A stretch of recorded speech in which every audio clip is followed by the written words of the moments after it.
next 2 weeks, which is more likely, do you see a new political and economic order, but this time you have other political actors like Moscow, Beijing, and even Tehran?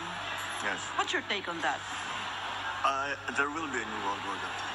Because I think watching Ukraine and seeing the developments, and which are not exactly going the way of that the President Putin would have wanted it to, I suspect there will be domestic implications to whatever the peace agreement is going to be.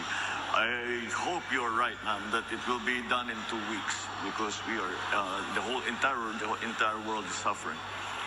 But there will be a very big change, because the how do you say, the idea, I think some of the analysts have said, I don't know if you agree with this, is that President Putin is trying to reconstruct or recreate the Soviet Union under another name. So perhaps this was his move.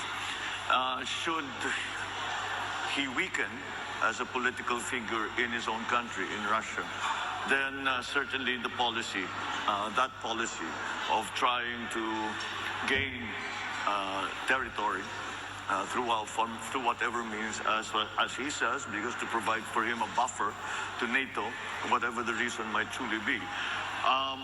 I think that will have to be re-studied by whoever will be most dominant in Russian domestic politics after Putin.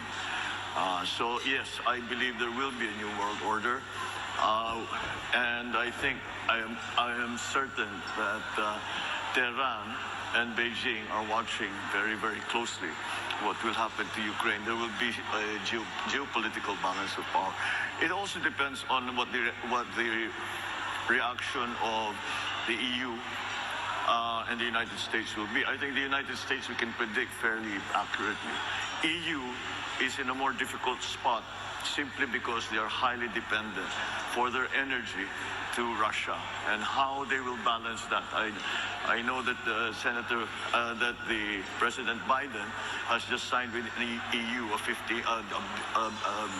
deal to supply from the United States and from other countries 15 billion tons of gas, which will cover some of the needs of the EU. But again, that's not something that can instantly be made, to instantly be applied. There will be a transition period, because it is a very large economic infrastructure that has been developed for Europe to take advantage of the gas supplies out of Russia. These are all terribly large forces, and inevitably it will change things. Yeah, well, it seems like you have a more dire scenario, future scenario in mind.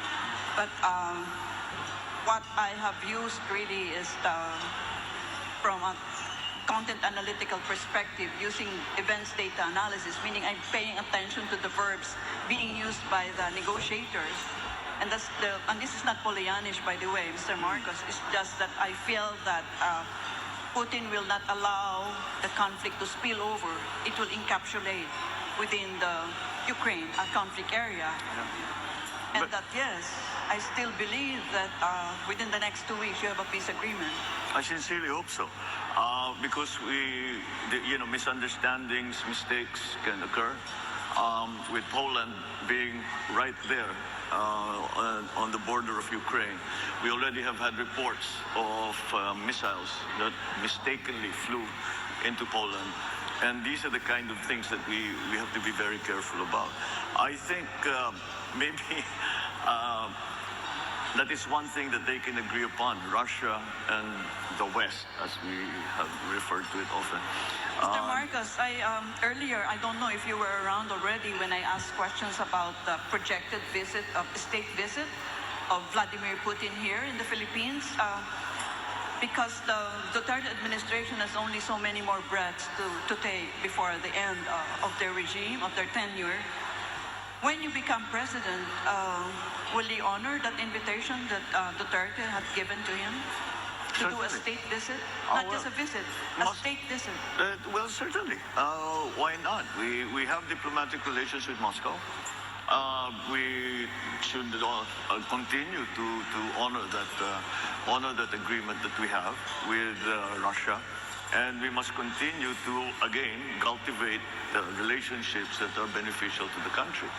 And it's not, as long as we make our position very clear that self-determination is an important principle as far as the Philippines is concerned, and in that context, then we can still speak on many other subjects with Russia. Yeah, so that means you are not telegraphing something to the United States of America by welcoming Vladimir Putin in a state visit. It need not be Russia or Vladimir Putin, any country. I think that would like to come and visit and would feel that there is something beneficial to be gained by furthering, strengthening relationships between our two countries is something that we should always be open to. Thank you. Thank you, ma'am.